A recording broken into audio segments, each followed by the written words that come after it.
Alexander Hayes had built a world from glass and steel, a life measured in profit margins, and quarterly reports, a name etched into magazines as one of the brightest minds in the American tech industry. But none of that brilliance followed him home.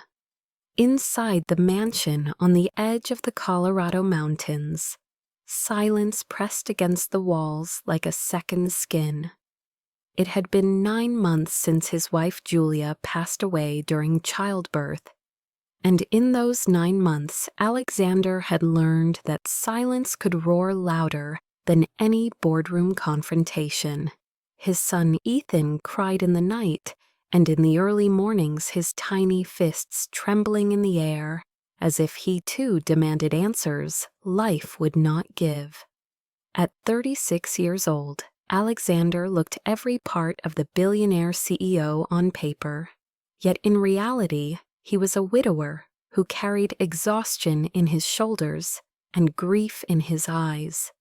He tried to fill the emptiness with long hours of work, but grief was a stubborn companion.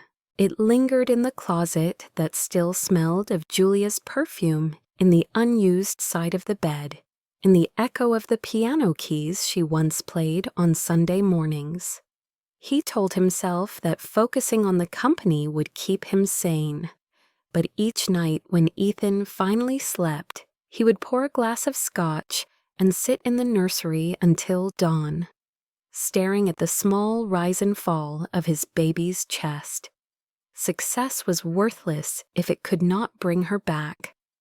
That was the world Clara Monroe stepped into.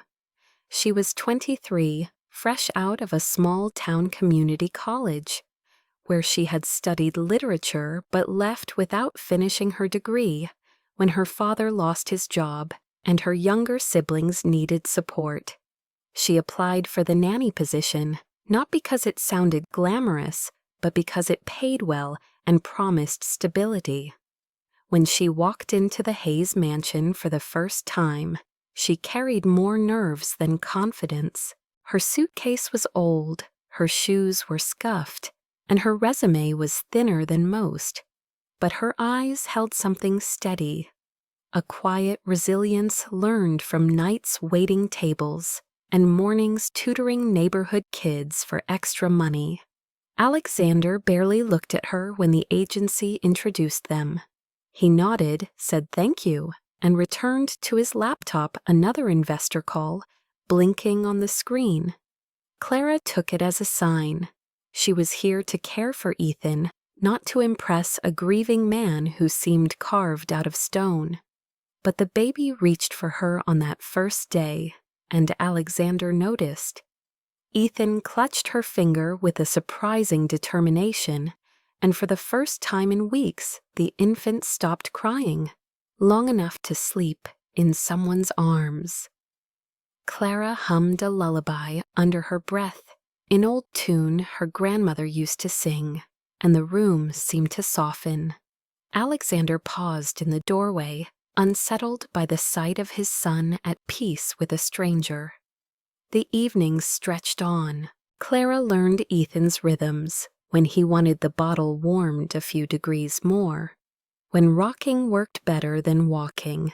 She moved gently, not as if she belonged in the mansion, but as if she belonged near the child. Alexander found himself watching from a distance, careful not to intrude, yet unable to pull away. It was not admiration, and it was not yet gratitude. It was recognition that someone had entered his house and shifted the atmosphere without asking for permission. Then came the night that altered everything. Alexander returned from the office earlier than expected, exhaustion gnawing at him. The hallway was quiet, save for the faint hum of Clara's voice. He followed the sound to the nursery. The door was a jar light, spilling across the carpet in a soft glow. Inside, Clara had just laid Ethan into the crib and kissed his forehead. She whispered something Alexander could not catch, then stood and reached for the tie of her robe, She slipped it off, revealing the simple camisole beneath, and began to change her clothes, unaware that anyone stood watching. Alexander froze. He did not mean to intrude, but his body would not move. For a suspended moment, he saw her not as an employee, not as a stranger, but as a young woman caught in the most ordinary and vulnerable act. Her back was graceful in the lamplight shoulders, bare hair falling loose across her skin. The air thickened. The floor creaked under his weight.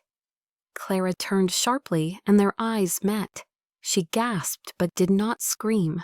Her robe slid halfway down her arms, and though she flushed, she did not run. They simply stared at each other breathless, the silence louder than any words. In that second, something shifted. It was not lust and not yet love.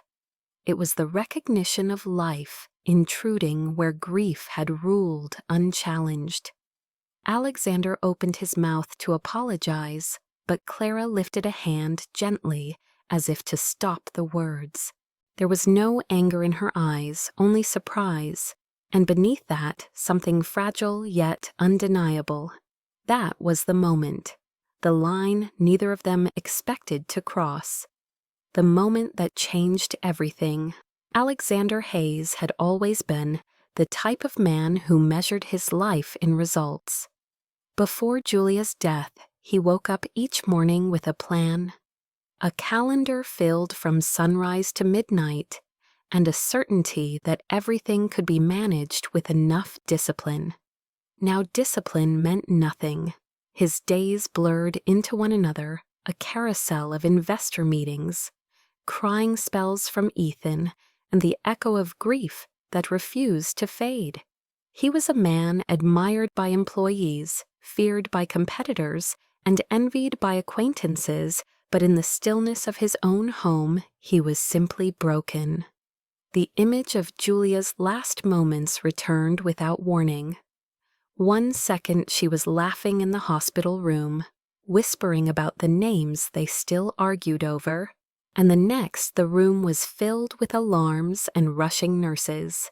He had signed papers with shaking hands, heard words like hemorrhage and too late, and then was handed a child, wrapped in blankets with no mother to kiss him. That memory haunted him. It clung to him in the office, when his assistants handed him quarterly reports. It followed him into bed when exhaustion finally pulled him under, and it sat with him in the nursery, while Ethan wailed for comfort he could barely provide. Ethan was 8 months old now, growing quickly, eyes wide and innocent, unaware of the sacrifice that had been made for him to exist. Alexander loved his son fiercely, but also felt a sharp stab of guilt each time he looked into those blue eyes that mirrored Julia's. Love and pain lived side by side, inseparable, and Alexander was caught between them. Nights were the worst. He often poured himself a glass of scotch and wandered into Julia's closet.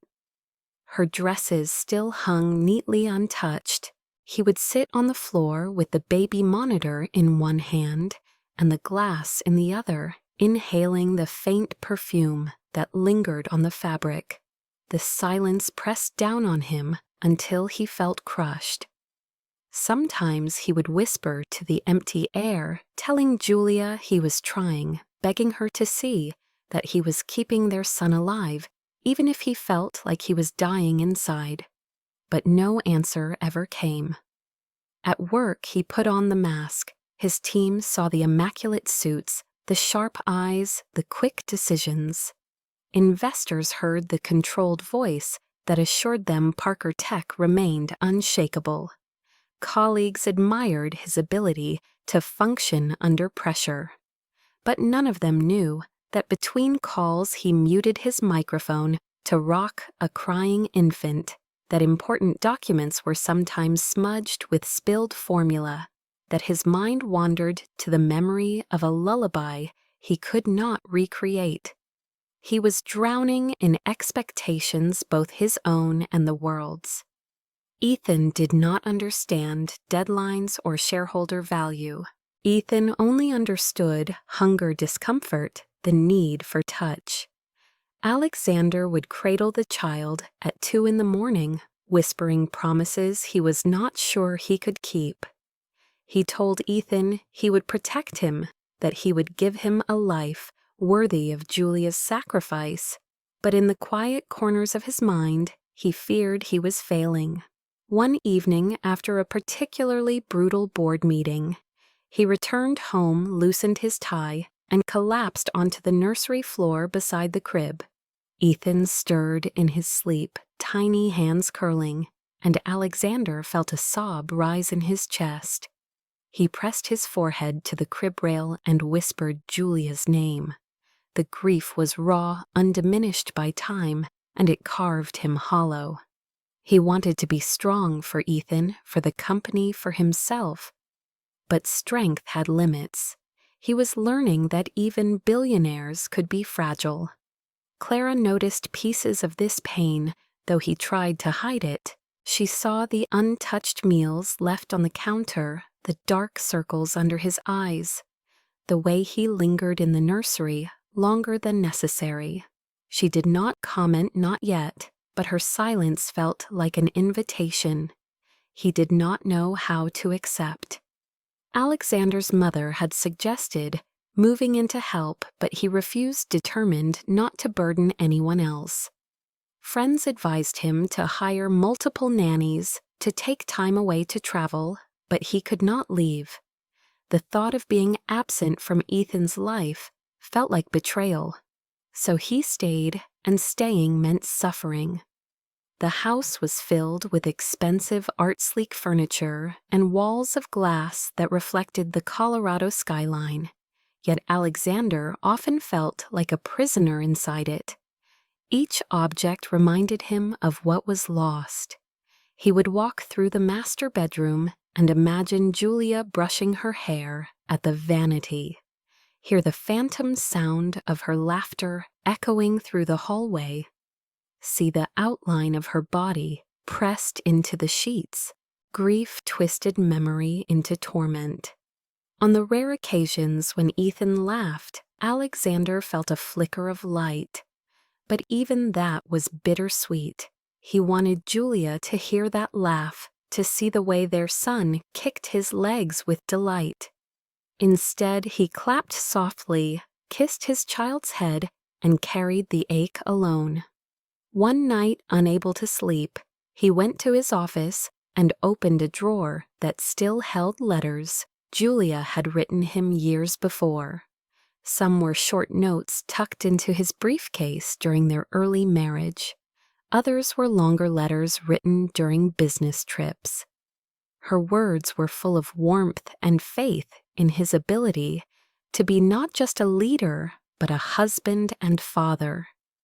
He read them over and over, eyes burning, knowing he could never fulfill the promises she believed in without her by his side. Alexander Hayes, the billionaire who conquered markets, could not conquer grief. He looked at Ethan's crib through the glass wall, separating the rooms, and whispered a vow. He would not let his son grow up without knowing love, even if he had to learn how to give it all over again. And though he did not yet realize it, Clara's quiet presence was about to become the lifeline he desperately needed. Clara Monroe had never stepped foot in a house like Alexander Hayes's before. The mansion stood like a fortress of glass and stone against the Colorado sky, its wide driveway lined with trimmed hedges, the kind of place she only saw in magazines left on coffee shop tables. She gripped the strap of her worn leather bag a little tighter as the agency car pulled away, leaving her alone at the front door. She was 23, and despite her calm exterior, her stomach twisted with nerves. This job mattered more than any before. Her father's health bills were piling up, and her younger sister needed money for tuition. Clara had worked as a waitress and part-time tutor, but the nanny position promised steady pay and a place where her patience and care might actually matter. She rang the bell, and the door opened to reveal not Alexander, but the housekeeper, who gave her a brisk nod and led her inside. The silence hit her first. For all its size, the mansion felt hollow, too still, as if laughter had not passed through its halls in years. The housekeeper whispered that Mr. Hayes was in his study and would meet her shortly, then disappeared into the kitchen. Clara stood in the entryway with her bag, trying not to stare at the grand staircase or the walls of framed art. When Alexander appeared, she nearly forgot to breathe. He was taller than she expected, his presence sharp and commanding. Dressed in a suit, though it was already late afternoon. His eyes were cool and distant as they met hers, a polite nod offered instead of a smile. "Clara Monroe," he said, in a voice that carried both exhaustion and authority. She extended her hand and managed a small smile. "Yes, sir. Thank you for meeting me." He shook it briefly, then gestured toward the living room. Clara followed her steps, quiet against the polished floor. They sat across from each other, and the questions began efficient and direct. Did she have infant care experience? Could she manage feedings during the night if necessary? Was she willing to travel if business required? Clara answered as steadily as she could, though she knew her resume lacked the polish of other candidates. She spoke of caring for her cousins, of volunteering in the church nursery, of her instinct with children. He listened without expression, then finally nodded. "Ethan is upstairs with the nurse. You'll start tomorrow." That was it. No welcome, no warmth, just instructions. Clara left the room with a mix of relief and unease. The next morning she returned before sunrise, dressed neatly in a simple blouse and slacks, her hair tied back. The nurse handed her a bundle of bottles and a folder of instructions before leaving for good. Ethan was awake in his crib, his tiny hands reaching into the air. Clara approached cautiously, whispering a soft greeting.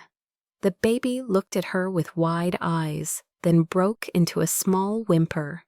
She picked him up, holding him against her chest, rocking slowly as she hummed an old lullaby her grandmother used to sing.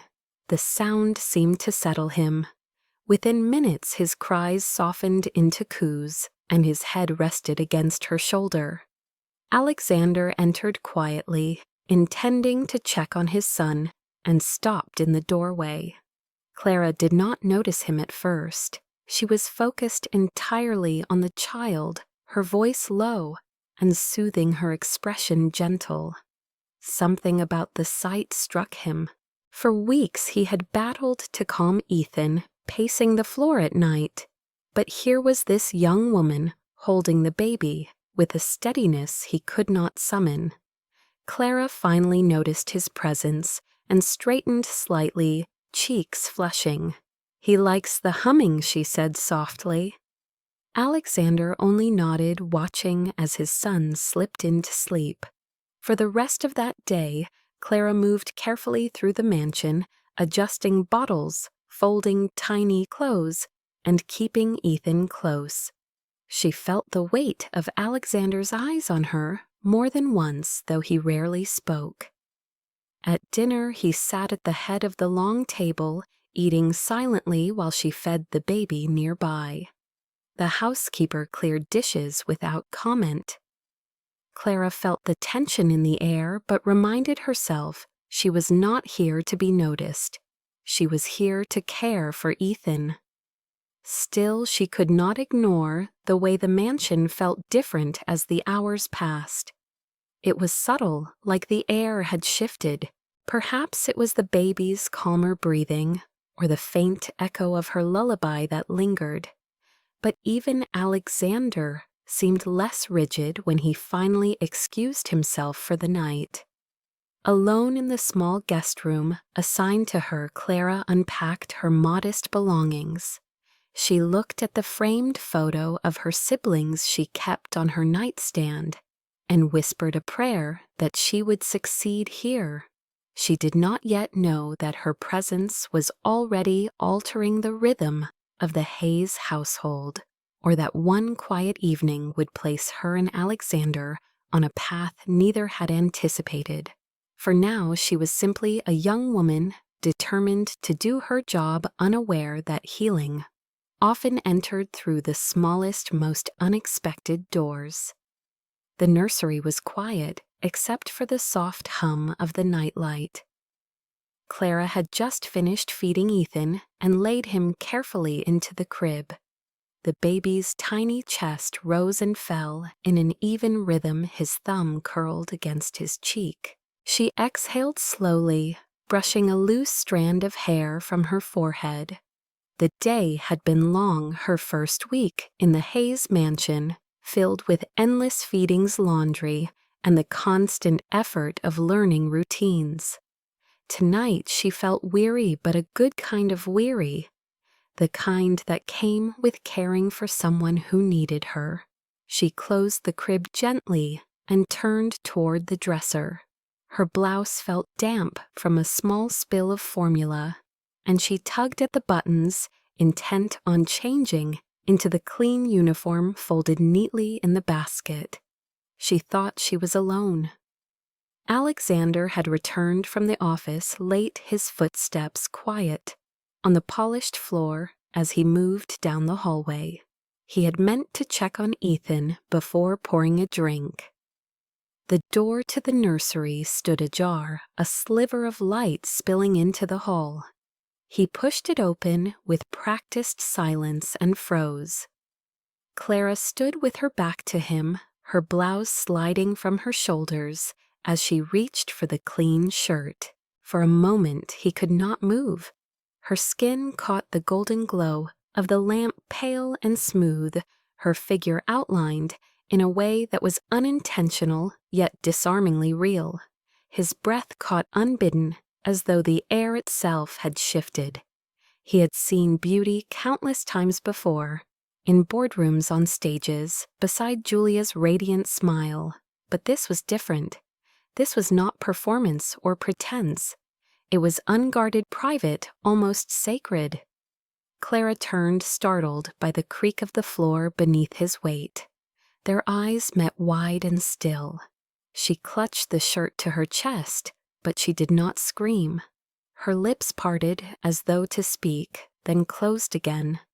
Time seemed suspended, the hum of the baby monitor, the only sound between them.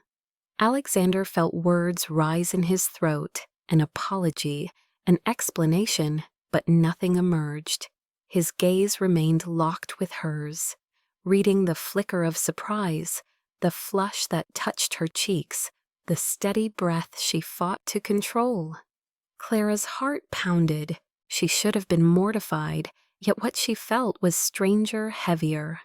She saw not intrusion in his eyes, but something raw, something that mirrored the same loneliness she had glimpsed in him all week. For a second, she forgot to hide, forgot to turn away. Instead, she stood rooted in the silence, the weight of his presence pressing against the fragile space between them. At last, Alexander cleared his throat, dragging his gaze to the floor. "I am sorry," he managed, his voice lower than usual. "I should have knocked." Clara pulled the shirt over her shoulders, fingers trembling as she fastened the buttons. "It is all right," she said softly, surprising herself with the steadiness of her tone. He looked up again, expecting anger, but found only calm. Not mockery, not fear, just calm. That steadiness disarmed him more than any accusation could. For a moment longer they lingered in that fragile stillness, two people caught in a moment neither had asked for, but both now carried. Then Clara turned back to adjust the crib blanket, giving her hands something to do. Alexander took a step backward, his pulse unsteady. He left without another word, closing the door gently behind him. But the moment clung to him long after. In his study, staring at untouched files, he saw again the light on her skin, the way she had not recoiled, the way her eyes had met his without shrinking. Clara sat on the edge of her bed that night, staring at her hands. She should have felt shame. Instead, she felt an ache she could not name. She replayed his face in her mind, the rare vulnerability she had glimpsed there. Neither of them slept easily. Something had shifted in the quiet of that nursery, something that would not be undone. The next morning, Clara entered the kitchen early, dressed neatly in her gray uniform, with her hair tied back, trying to put the strange moment behind her. She brewed coffee-sterilized bottles and checked Ethan's schedule in the folder left by the nurse. Yet as the sun streamed through the tall windows, she could not forget the look on Alexander's face, the way silence had filled the nursery like a living thing. She told herself it had been an accident, that he had not meant to see her, that she should let it fade. But when he appeared in the doorway still in a white dress shirt with the sleeves rolled up, she felt her chest tighten. He nodded a brief greeting, poured himself coffee, and said nothing. The silence was different now. It hummed with something unsaid. Over the next days, small shifts began to surface. Alexander lingered longer in the nursery at bedtime, standing just beyond the crib as Clara rocked Ethan, his eyes following the gentle rhythm of her sway. When she handed him the baby, he noticed how her fingers brushed against his, not intentional, but enough to leave a spark. Clara caught herself watching him too, noticing the way his jaw tightened when he read late-night emails, the way his shoulders softened only when Ethan reached for him. One evening, after a long day of crying, Clara carried Ethan into the living room and sat by the piano humming softly. Alexander, returning from a meeting, paused in the hallway. The tune was simple, a lullaby he did not recognize, but it seemed to steady the room. He leaned against the wall listening. Clara did not see him until she finished. When she looked up, their eyes met. She smiled shyly, then lowered her gaze. He nodded once, as if to acknowledge something he could not say. Meals grew less formal. Instead of dining alone, Alexander found himself joining Clara and Ethan at the smaller kitchen table. At first, the conversation was minimal, polite exchanges about feeding schedules and teething toys. But soon, small observations slipped through. Clara mentioned how Ethan laughed when she mimicked animal sounds. Alexander admitted he had never been able to make him laugh that way. Their eyes met across the table, and something warmed in the air. Even the staff noticed. The housekeeper found excuses to stay in the kitchen, pretending to tidy, while her eyes darted between them. Alexander ignored it. Clara pretended not to notice.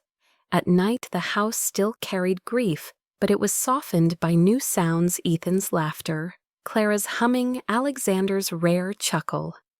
The emptiness no longer pressed quite so hard, yet the memory of that moment in the nursery returned in flashes. When their hands touched as they passed a towel, when their shoulders brushed in the hallway, when Clara laughed softly at one of his rare dry jokes. Each time, Alexander felt the same quiet pull, subtle but undeniable. He tried to dismiss it, telling himself she was an employee, young, innocent, someone he had no right to notice. But the truth lingered. She was not just the nanny. She was the presence that kept his home from collapsing. Clara felt it too. She had never thought of him as anything but her employer until that night. Now she could not shake the memory of his eyes, the intensity that had pinned her in place. She tried to bury herself in the routine folding laundry, preparing bottles, keeping Ethan entertained. But when Alexander entered the room, her heart betrayed her quickening in rhythm, reminding her that something had changed. The shift was not spoken, not defined, but it lived in every small moment. When Clara reached for a jar on the high shelf and Alexander stepped forward to help, their closeness was charged. When Alexander returned late one night and found Clara asleep on the couch with Ethan resting on her chest, he paused too long before covering them both with a blanket. These moments stacked quietly, weaving a tension neither could deny. It was not passion flaring suddenly, but a slow burn, like embers glowing beneath the ashes of grief. Healing was happening not through grand gestures, but through glances, touches, the steady presence of two people orbiting closer with every day. By the end of the week, Alexander realized he no longer dreaded coming home. For the first time in months, the mansion felt alive. Clara realized she no longer felt like an outsider. She belonged here in ways she had not expected. And though neither of them said it aloud, both knew something fragile but powerful was growing, seated in the silence of a nursery and nurtured by every small shift that followed. Nights in the Hayes mansion began to take on a new rhythm, a rhythm Clara had not imagined when she first accepted the job. After Ethan fell asleep, the house would fall quiet. But instead of retreating immediately to their separate corners, Clara and Alexander often lingered, their paths crossing in small but undeniable ways. Sometimes she would be folding tiny onesies in the living room. When Alexander returned from his office, his tie loosened, his eyes tired. Instead of heading straight upstairs, he would pause, watching her hands move steadily across the fabric. She would glance up, catch his gaze, and for a moment neither spoke. Then he might ask how Ethan had been that day, his voice softer than usual, and she would answer with small details: how he tried to crawl, how he giggled at the sound of pots clanging, how he reached for her hair and would not let go. These conversations began simply, but over time they deepened. One evening, while a storm rattled the windows, Alexander poured himself a whiskey and hesitated before offering her a glass of wine. Clara accepted, her fingers brushing his as she took the stem. They sat across from each other, the fire flickering low. For a while they spoke of Ethan, then of music, then of childhood. Clara told him about summers spent in her grandmother's garden, the smell of lilacs and fresh bread. He told her about climbing mountains with Julia before the world grew heavy, how the peaks once gave him a sense of invincibility. His voice caught when he spoke her name, and Clara's chest ached at the rawness of his grief. She did not offer empty comfort. She only listened, and in her silence he felt understood. Another night, when Clara was tidying the kitchen after dinner, Alexander stepped in quietly. He reached for a dish towel, insisting on helping. She laughed softly, surprised to see him rinsing plates. His sleeves rolled up, water dripping from his hands. The image of a billionaire CEO, elbow deep in suds, struck her as both absurd and strangely intimate. She teased him gently, and for the first time he smiled, a real smile that reached his eyes. That moment stayed with her long after she lay in bed. The slow burn between them grew in these small interactions. There were no declarations, no dramatic gestures, only a constant pull that drew them closer. Clara began to notice the way his voice softened when speaking to her, the way his gaze lingered when she entered a room. Alexander noticed the way she tucked Ethan's blanket with such care, the way her laughter filled spaces that had been silent for too long. Yet each time the tension rose, they pulled back. When their hands brushed over a spoon in the kitchen, they froze, eyes meeting, then both looked away. When she leaned close to adjust Ethan in his arms and their shoulders pressed together, he cleared his throat and stepped aside. The restraint was palpable, but so was the desire. Clara lay awake at night, her heart racing with thoughts she could not name. She reminded herself of the boundaries of the impropriety of the scandal that could erupt, but she could not forget the feeling of being seen, truly seen, by a man who carried the weight of grief, yet still looked at her as though she mattered. Alexander battled with himself too. He had vowed never to let anyone close again, convinced that love would only bring more pain. But Clara's presence unsettled that vow. She was young, yes, but not naive. She carried a quiet strength that matched his storms. He found himself listening for her footsteps in the hall, waiting for her voice, searching for her laughter. It unnerved him how much he cared. The nights grew longer as autumn deepened. One evening, after a particularly rough day at work, Alexander returned home to find Clara reading to Ethan in the nursery. Her voice was soft, her hair falling loose. Around her face, the baby curled against her chest. He stood in the doorway, his heart tightening at the sight. Clara looked up and smiled faintly, as if she had known he was there all along. She finished the story, laid Ethan gently in the crib, and whispered a prayer over him. When she turned, Alexander was still watching. Their eyes met and held longer this time, heavy with everything unspoken. Clara's breath caught, but neither moved. The silence stretched, then finally broke, when Ethan stirred, shifting in his sleep. Clara looked away, adjusting the blanket, and Alexander stepped back into the hall, his pulse pounding. Later that night, unable to sleep, he found her in the kitchen making tea. She offered him a cup without question, and they sat at the table in silence. Then quietly he spoke. "Do you ever feel like grief never really ends? It just changes shape?" Clara looked at him, her eyes steady. "Yes," she said softly, "but I also think love can change shape too. Sometimes it shows up where you least expect it." His throat tightened at her words. He wanted to tell her what she meant to him, how she had already changed his home, his heart, his life. But fear held him back. Instead, he nodded, drinking his tea, slowly memorizing the moment. These nights, these conversations became their pattern. A slow burn of emotion and longing, a dance of closeness and retreat. They stood on the edge of something powerful, something terrifying, something undeniable. And though neither dared to name it, yet both knew the truth.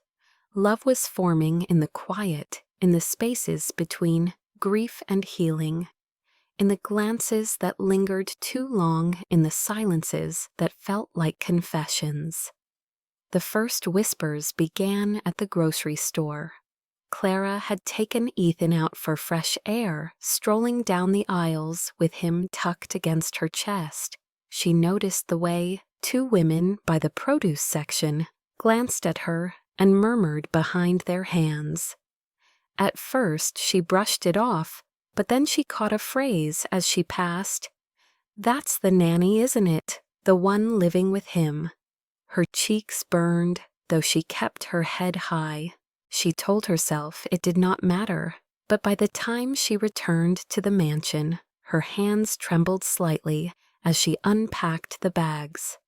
Alexander noticed but said nothing, sensing her unease. The following week, the whispers grew louder. One of Alexander's board members made a pointed joke during a dinner about how much time he was spending at home. Another colleague smirked and asked if his new assistant was keeping him company. Alexander's jaw tightened, but he deflected with silence. He did not want to drag Clara into the ugliness of gossip. Clara, however, could feel the shift everywhere. At the park, other mothers stared too long. At church, she overheard someone remark that she was ambitious for a nanny. Each look, each word chipped at her composure.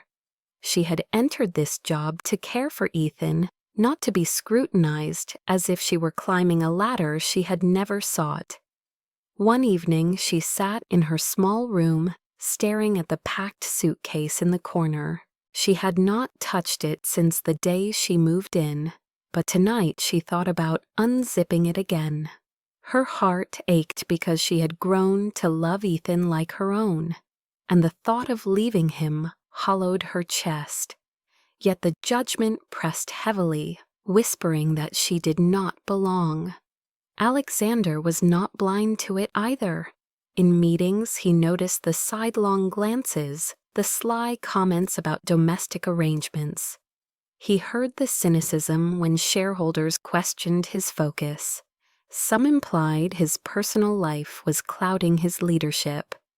When a tabloid printed a photo of him carrying Ethan with Clara, walking beside them, the headline read, "Tech Billionaire Finds Comfort in Nanny." The article was vague but suggestive, and by evening it was shared across social media. Clara found out not from Alexander, but from the strained look on the housekeeper's face as she handed her the morning paper. She read the words in silence, her eyes stinging. That night she confronted Alexander gently but firmly. "This is not what I wanted," she said, her voice tight. "I came here to help, not to be a headline." He listened, his expression hardening. "You are not the problem, they are." But Clara shook her head. "You do not understand.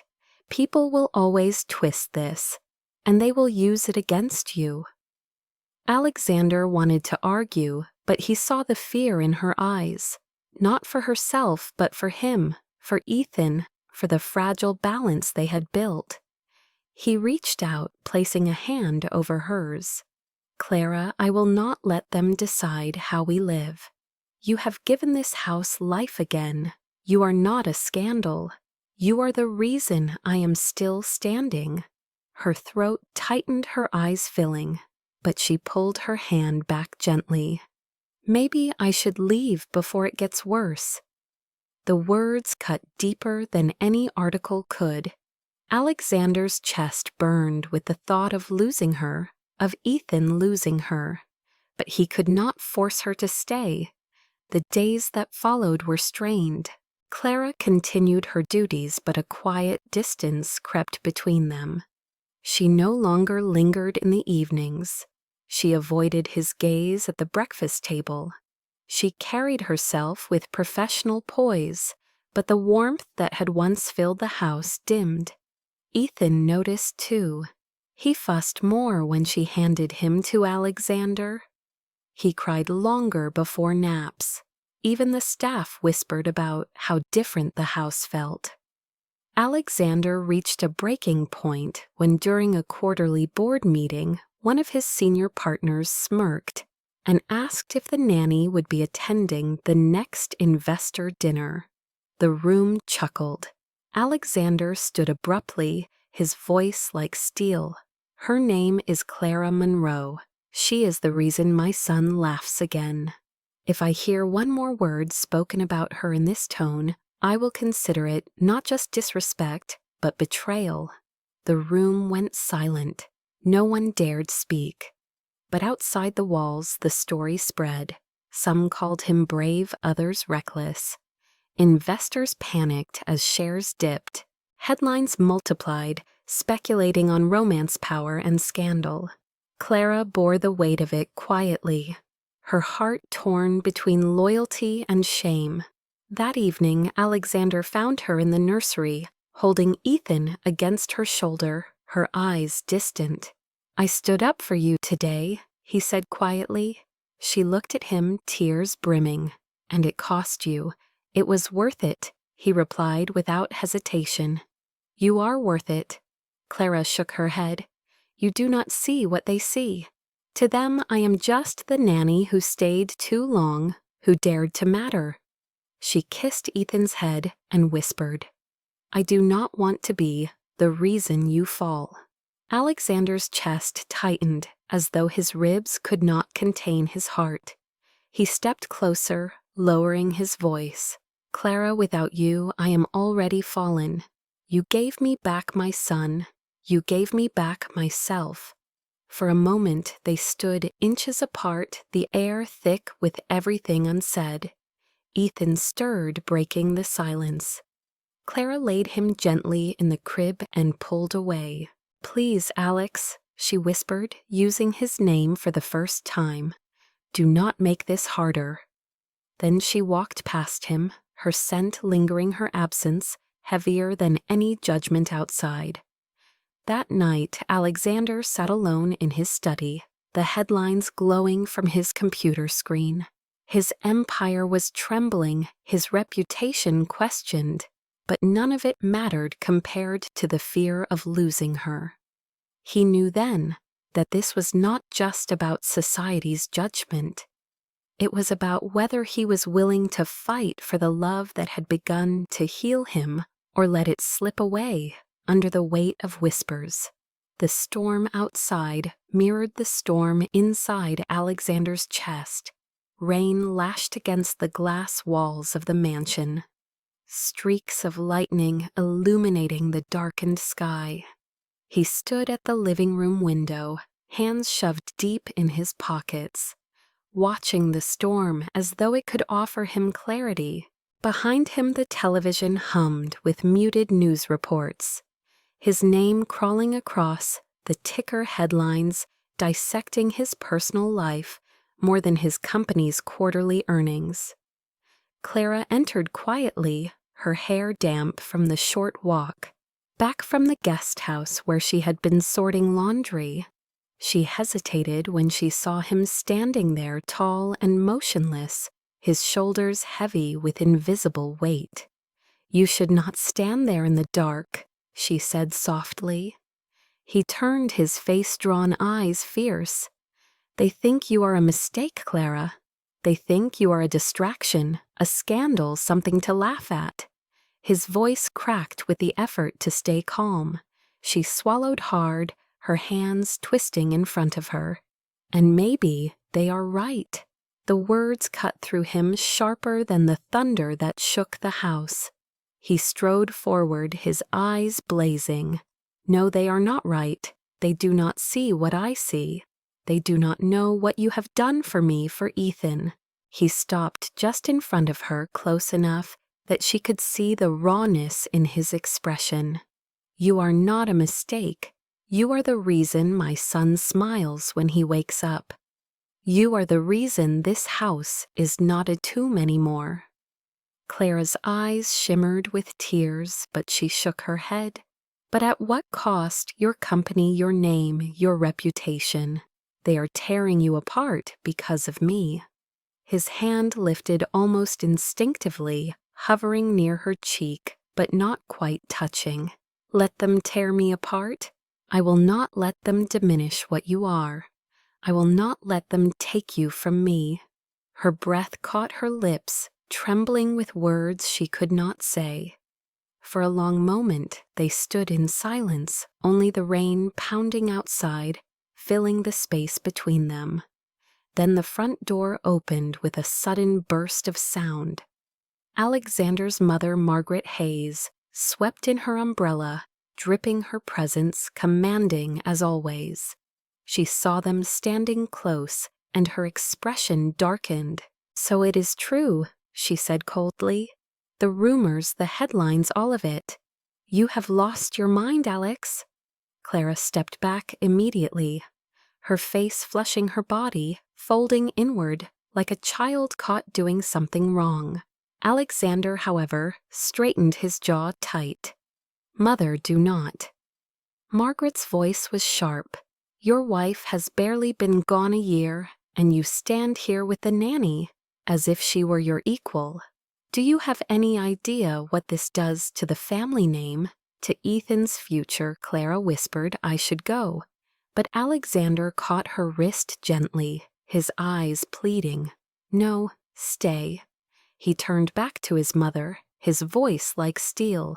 "Do not speak about her like she is nothing. Clara has held this house together when I could not. She has cared for Ethan in ways I was too broken to manage. She is not a scandal. She is family." Margaret's eyes flashed with fury. Family. "She is paid help, Alexander. Do not disgrace yourself further." The room seemed to tighten the storm, rattling the windows harder, as though the sky itself was listening. Alexander stepped forward, his voice rising. "She is the reason I am still breathing. She is the reason Ethan has peace at night. She is the reason I believe there is still life after grief." He drew a shaky breath, his gaze unyielding. "If you cannot see that, then perhaps you are the one who has lost sight of family." Margaret's face paled, her lips tightening, but she said nothing more. She turned sharply and left the house, the door slamming against the storm.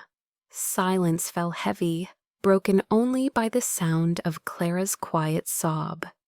She pulled her hand from his, her voice trembling. "You should not have done that. Now she will never forgive you." Alexander looked at her, his chest rising and falling with ragged breaths. "I do not care. I would rather lose their approval than lose you." Clara shook her head, stepping back. "You think this is noble, but it will ruin you, and I cannot be the reason you destroy everything you have built." Her words broke him, more than the storm, more than the boardroom whispers, more than the headlines. He reached for her again, but she stepped away, her arms wrapping tightly around herself. "I need space, Alexander. I cannot breathe with all of this pressing in. I cannot do this to you, to Ethan, to myself." His throat burned as he forced the words out. "Clara, please." But she was already moving, already retreating toward the hallway. She paused once at the edge of the shadows, her face wet with tears. "You deserve peace. I do not think I can give it to you right now." Then she was gone, her footsteps echoing up the stairs, leaving Alexander standing alone in the storm's glow, his heart hollowed out by the truth he could not change. The mansion felt colder after Clara left. It was not just the silence of an empty room or the absence of footsteps on the stairs. It was the way the air itself seemed thinner, as though she had carried warmth with her when she walked out. Alexander tried to keep the routines alive for Ethan's sake. He woke before dawn, warmed bottles, changed diapers, and answered emails with the baby monitor beside his laptop. Yet everything he did seemed incomplete. He could not hum the lullabies Clara sang, or fold the laundry with her gentle precision. Ethan noticed too. The baby cried longer at night, fussed during feedings, and clung to Alexander's shirt as though searching for someone else. One evening, Alexander rocked him for an hour while the child wailed inconsolably. He whispered apologies into the soft curls of his son's head, his own tears dampening Ethan's blanket. "I am trying, little man," he murmured. But she was better at this than me. She was better at everything. The next morning, the news cycle sharpened its knives further. Headlines speculated that Clara had left because the relationship was improper. some suggesting she had taken advantage of a grieving widower. Commentators debated his fitness to lead Parker Technologies while juggling scandal at home. Alexander ignored the noise until one article included a photo of Clara at the park with Ethan taken weeks before. The caption read, "The nanny who shook the empire." He slammed his laptop shut, his hands trembling with rage and grief. For the first time since his wife's funeral, Alexander called in sick to the company he had built. He stayed home pacing the halls, like a restless ghost, stopping often at the nursery door. Ethan reached out to him with pleading eyes that mirrored Clara's absence. At night, Alexander lay awake in the master bedroom, staring at the ceiling while rain streaked the glass windows. The perfume of his late wife had long faded, replaced now by the faint memory of Clara's lavender soap. He buried his face into the pillow where she had once rested her head during Ethan's naps, inhaling what little trace remained. Sleep never came. Days blurred together. He drove to the office but accomplished nothing. He attended board meetings, but his mind wandered to Clara's laughter in the kitchen, the way she folded Ethan's tiny onesies, the way her eyes had softened when she called him Alex for the first time. Every memory was a needle stitching grief and longing together in his chest. He tried reaching her. Text messages went unanswered. Calls rang endlessly. He even drafted an email confessing everything he felt. But he deleted it before hitting send.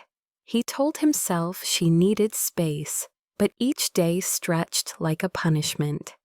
The housekeepers spoke in hushed tones about how thin he looked, how quiet he had become. One afternoon, desperate for answers, Alexander drove to the small apartment where Clara had moved before taking the nanny job.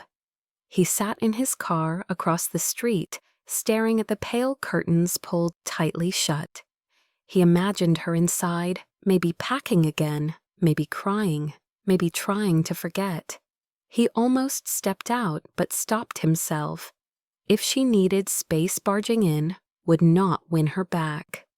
He drove home with his hands shaking on the wheel. That night, Ethan refused to drink from the bottle at all. The baby screamed until his voice cracked tiny fists, beating against Alexander's chest. Exhausted, Alexander sank into the rocking chair in the nursery, clutching his son as though sheer force of love could quiet the storm. Eventually, Ethan sobbed himself into sleep, but Alexander did not move.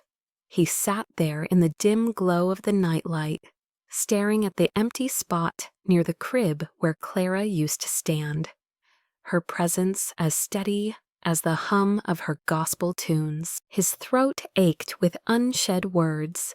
"I cannot lose you too," he whispered into the silence, though he was not sure if he meant Clara or Ethan or both. A week passed before Alexander admitted to himself that he was drowning. He walked into his office, closed the door, and called his lawyer. "Draft a resignation letter," he said hoarsely. "I cannot lead like this." The lawyer paused, alarmed. Alexander think carefully. But he had already thought. His empire meant nothing if it cost him the chance to hold on to the woman who had given him life again.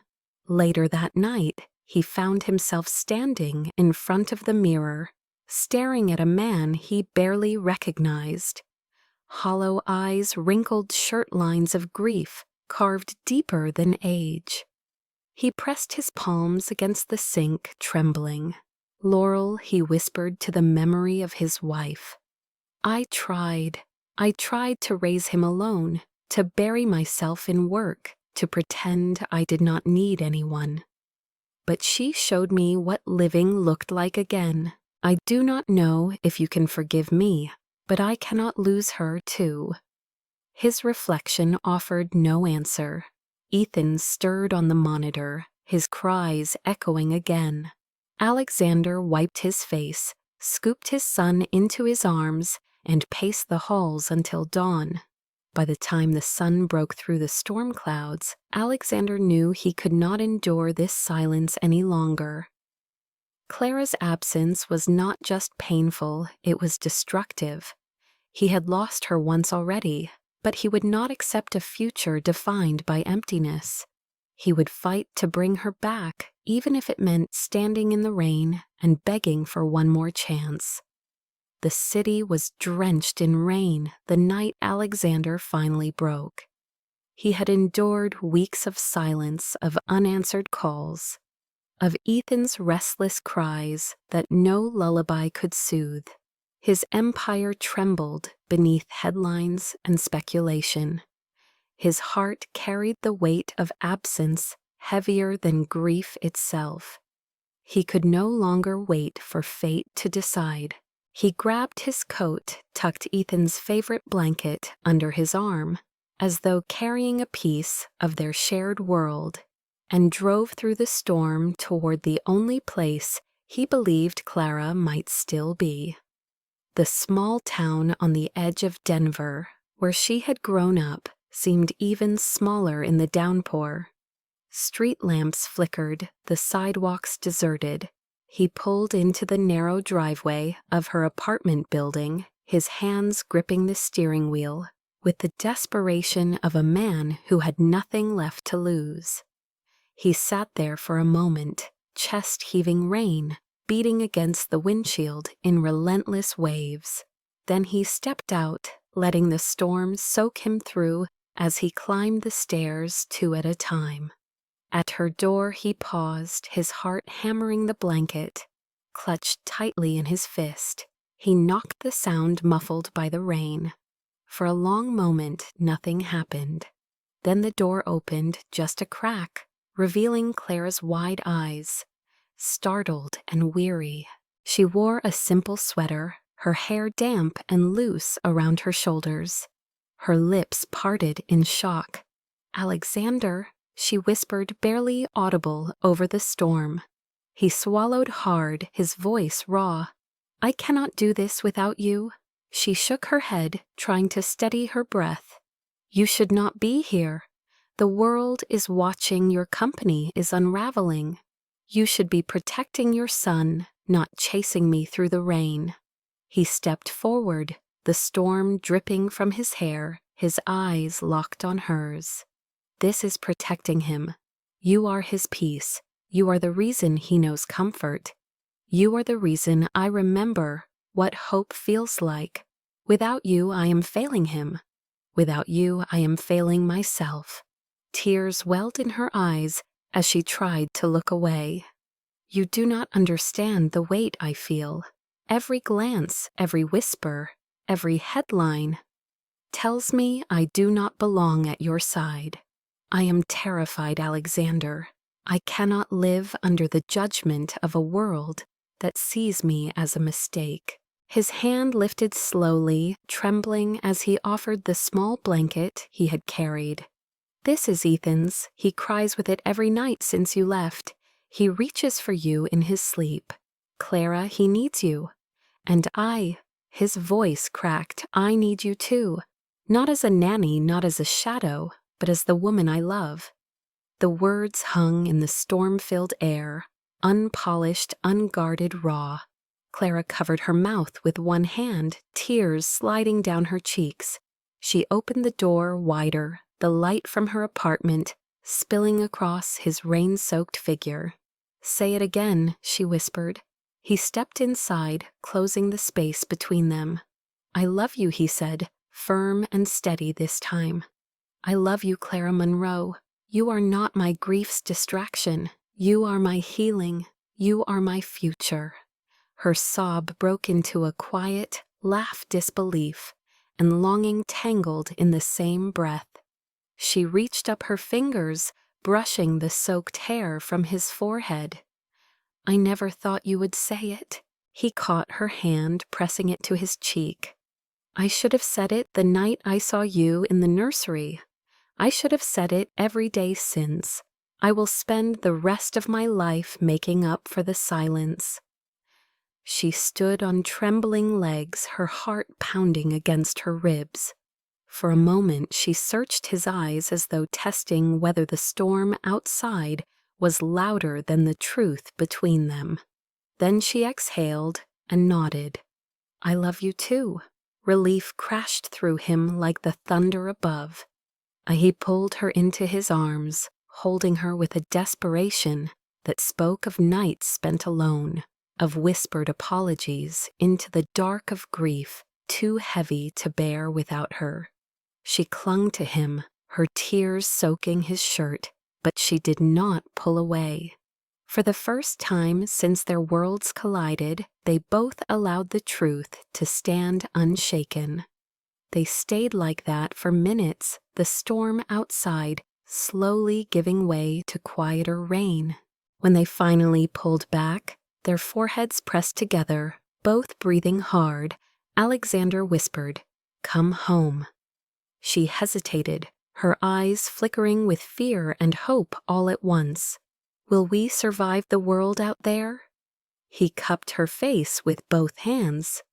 "We do not have to survive the world. We just have to survive together." A small smile broke through her tears, fragile but real.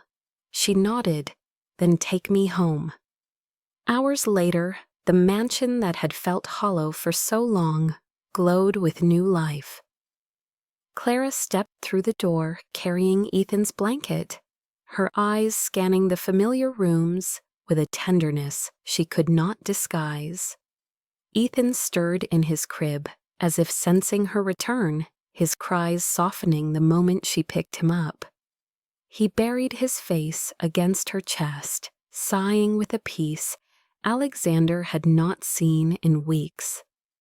Alexander stood in the doorway, watching them, his chest swelling with gratitude and awe.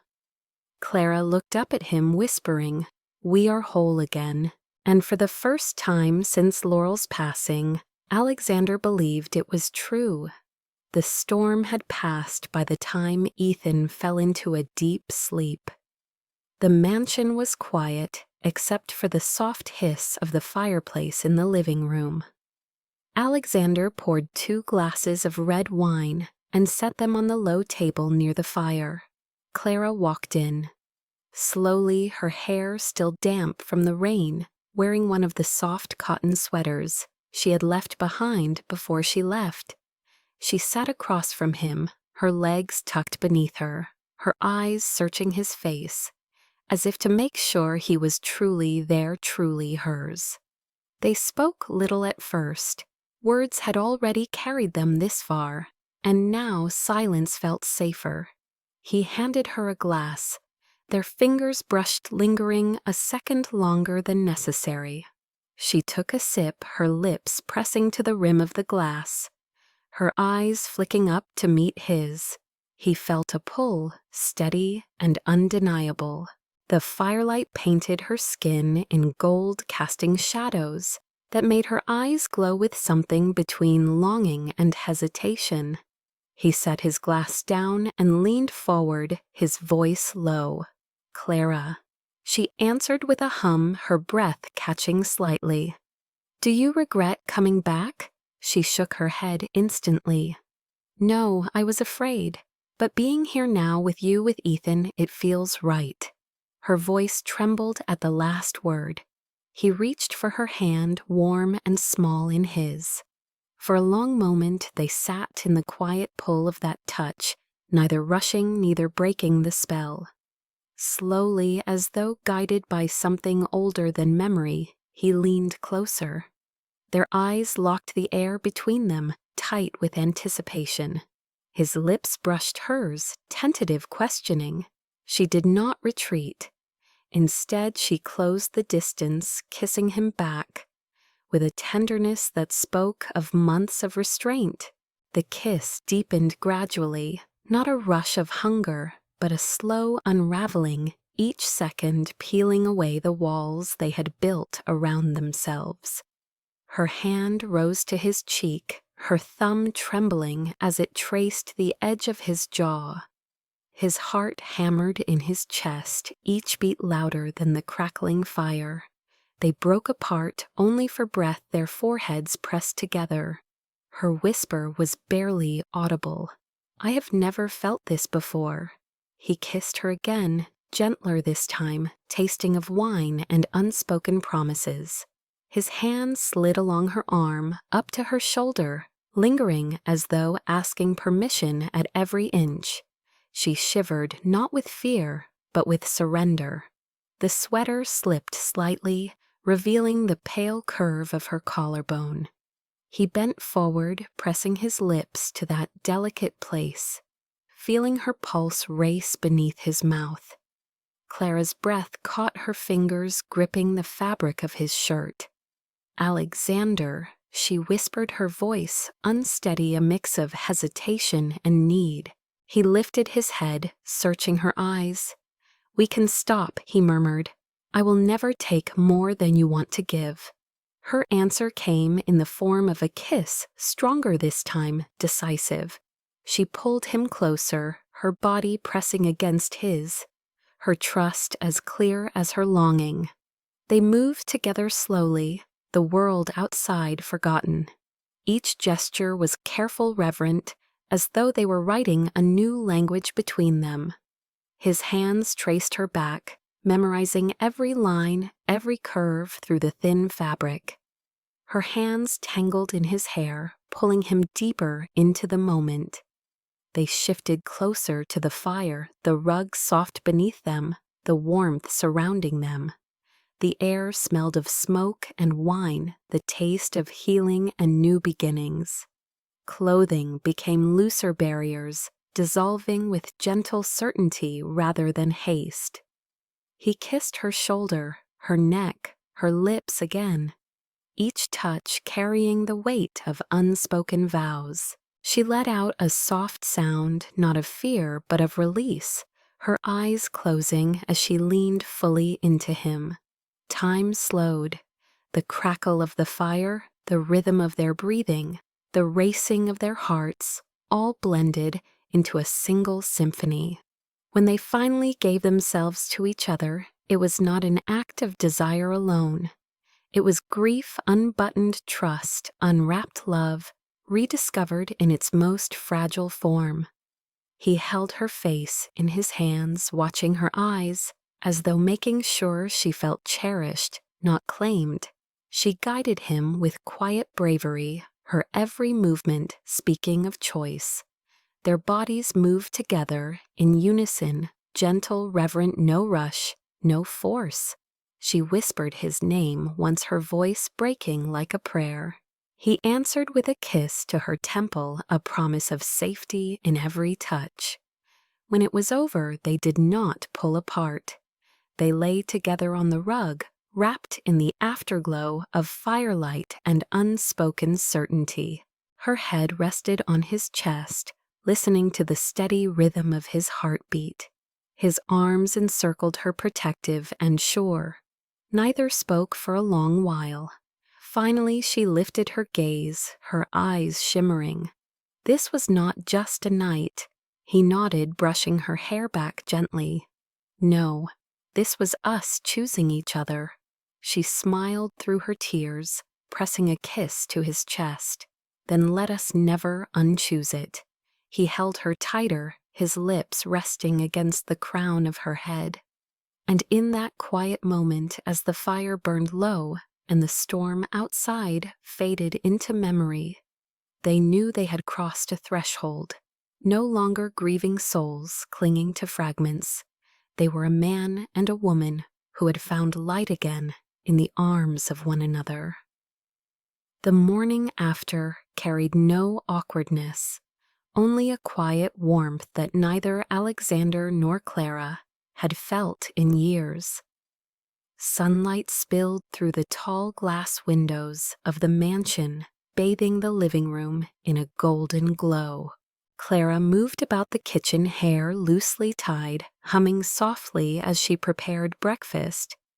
Alexander watched from the doorway, leaning against the frame with a smile that felt new on his face, unforced, born of peace rather than performance.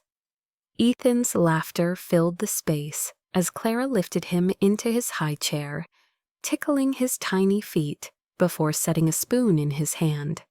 The house, once heavy with silence, now breathed again. It felt like a home. Alexander stepped forward, sliding an arm gently around Clara's waist as she stirred oatmeal on the stove. She looked up startled at first, then softened when she met his gaze. "Good morning," she whispered, as if the words carried a deeper weight. He kissed her temple lightly, his voice low and sincere. "It is the best one I have had in a long time."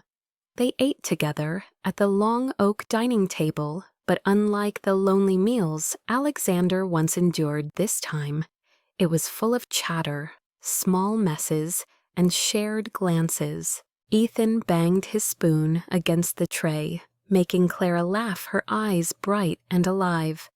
Alexander caught that look and felt something shift inside him. He realized this was not just healing, it was rebirth. Over the next few weeks, their rhythm grew natural. Clara settled back into the mansion, not as an outsider, but as part of its foundation. She cared for Ethan with the same devotion as always, but now Alexander noticed the subtle intimacy between them. When she brushed his sleeve absent-mindedly, when their hands touched while passing dishes, when her smile lingered just a second longer, it all carried the assurance of belonging. One evening after Ethan was asleep, Alexander led Clara into the garden lanterns glowing along the stone path. They walked in silence until they reached the bench beneath the old oak tree, the same spot where Laurel once sat during her pregnancy. For weeks, Alexander had avoided it, but tonight he felt ready. He turned to Clara, his expression earnest. "This house was built on memories of the past. I thought moving forward meant leaving those memories behind, but I was wrong. Moving forward means carrying them with me while choosing what I want now. And Clara, I choose you." She inhaled sharply, her eyes shimmering.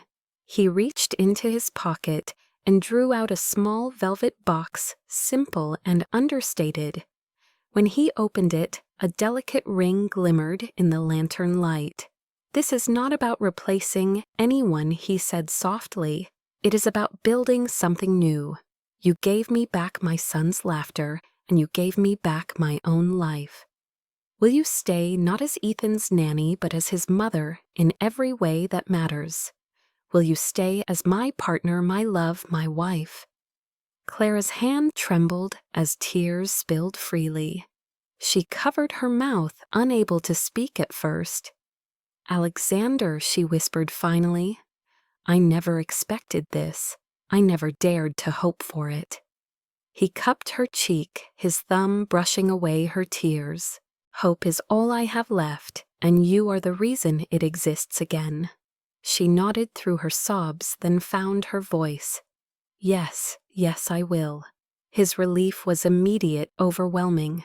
He slipped the ring onto her finger, then pulled her into his arms as lanterns swayed gently in the night breeze. She clung to him, whispering, "This feels like a miracle." He pressed his lips to her hair. "It is not a miracle, it is love, and it is ours." The weeks that followed became a quiet testament to that promise. Clara moved fully into the mansion, her belongings blending with his, her laughter filling rooms once haunted by absence. Ethan began to call her mama the first time accidental, the second time deliberate, and each time it unraveled something inside her. She wept when she heard it, but Alexander only held her close, reminding her it was not just a word, it was the truth. Together they created new traditions. Sunday mornings in the garden, evenings reading stories by the fire, family dinners, that always ended with Ethan's giggles. Even the staff, who once viewed Clara as temporary, now looked at her with respect, seeing the steadiness she brought not just to the house, but to Alexander's very being. One night, as they tucked Ethan into bed, Alexander and Clara stood, shoulder to shoulder, watching the boy drift into sleep. Alexander reached for her hand, threading his fingers through hers. "Do you see this?" he whispered. "This is what healing looks like. Not forgetting, not replacing, but choosing to live again. And we chose it together." Clara rested her head against his shoulder, her voice quiet but firm. "And we will keep choosing it every day." He kissed her forehead, sealing the vow with tenderness.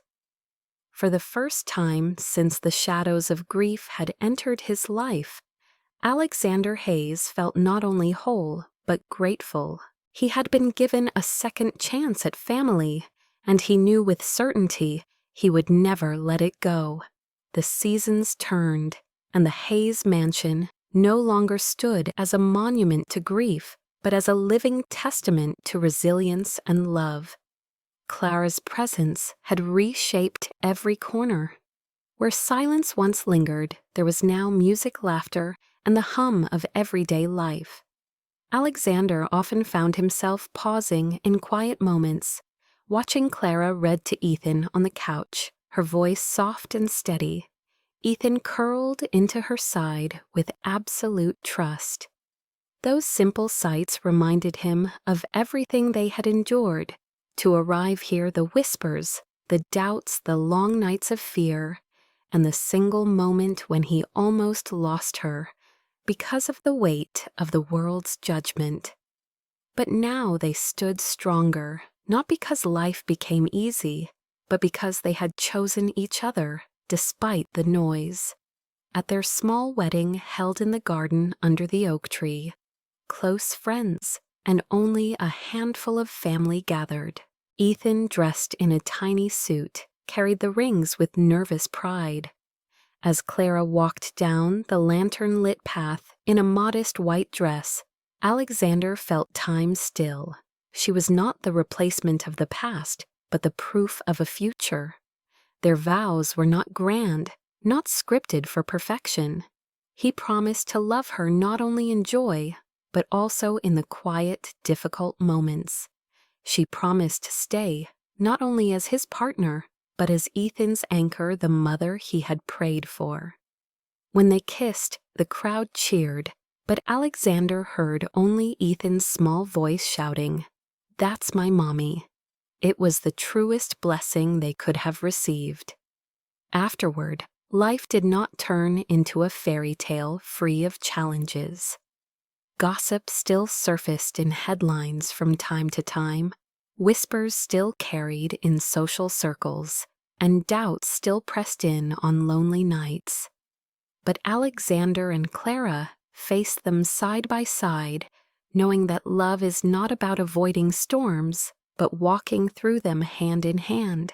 Their bond grew not from perfection, but from persistence, from the everyday choices to show up, to listen, to forgive, to begin again.